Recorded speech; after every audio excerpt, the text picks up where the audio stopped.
Good day, everyone. Good day, Ma'am Ana.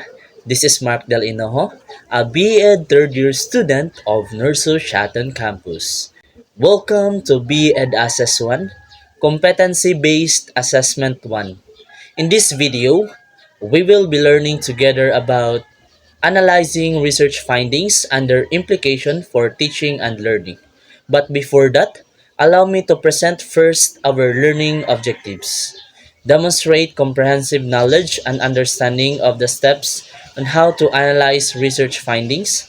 Analyze and evaluate various research findings to examine their credibility, relevance, applicability, and implications to teaching and learning process, and develop a heightened commitment to fostering an inclusive and supportive learning environment by valuing and prioritizing the incorporation of evidence-based recommendations into the teaching learning process. Now, let us proceed with the overview of what is analyzing research findings. Analyzing research findings involves examining and interpreting the results obtained from a research study. This process often includes identifying patterns, trends, relationships, and correlations within the data, as well as determining the significance and implications of these findings in relation to the research questions or hypotheses. It may involve statistical analysis, qualitative interpretations, or a combination of both, depending on the nature of the research and the type of data being collected. So here are the 10 steps on how to analyze research findings. First, review the results. It is important to review the outcomes derived from the data analysis, encompassing statistical assessments, graphs, and any other visual representations. For example, upon reviewing the results of the survey, it is evident that there is a statistically significant difference in satisfaction levels between the two experimental groups. The second step is interpretation. This means that you have to interpret the significance of the results within the framework of the research questions or hypothesis, assessing whether the findings align with or challenge existing theories or prior studies. For example, the observed decrease in greenhouse gas emissions indicate that the implemented policy measures are having a positive impact on environmental sustainability. The third step is identify patterns and trends. This means that you have to examine the data for patterns, trends, and relationships, which may entail detecting correlations, associations, or disparities among different groups. For example, a noticeable trend in the data is the positive correlation between exercise frequency and reported levels of well-being among participants. The fourth step is evaluate significance. This means that you have to assess the importance of the findings by evaluating their statistical significance, practical relevance, and theoretical implications. For example, although the effect size is small, its practical significance is notable given the potential long-term benefits for public health. The fifth step is consider alternative explanations. Critically assess alternative explanations for the results, taking into account potential confounding variables or interpretations that could influence the conclusion drawn from the data analysis. For example, while the observed increase in productivity may be attributed to the new software implementation, it's important to consider other factors such as changes in team dynamics or work environment. The sixth step is relate findings to theory.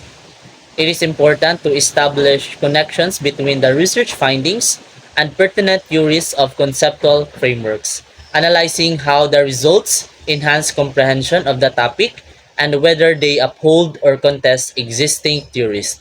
For example, these findings align with the cognitive theory of learning, which possess that active engagement in the problem-solving task enhances retention and understanding. The seventh step is discuss implications.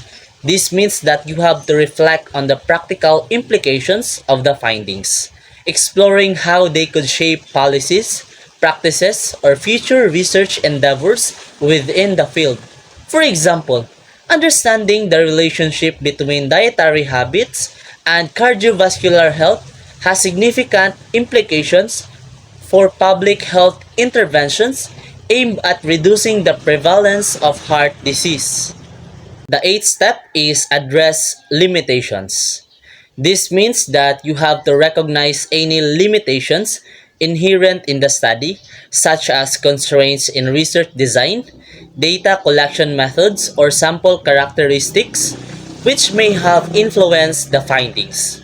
For example, one limitation of the study is the small sample size, which may limit the generalizability of the findings to the broader population. The ninth step is draw conclusions.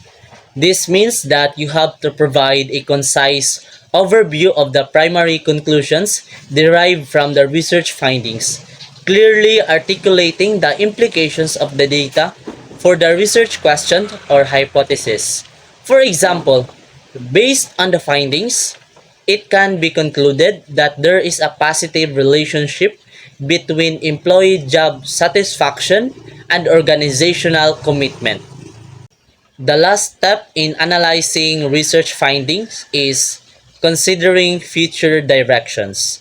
This means that you have to explore potential directions for future research based on the findings, identifying unresolved questions or areas warranting further investigation within the field. For example, future research could explore the long-term effects of the intervention on student academic performance and retention rates. So those are the 10 steps on how to analyze research findings. So these are the implications of analyzing research findings in the teaching and learning process.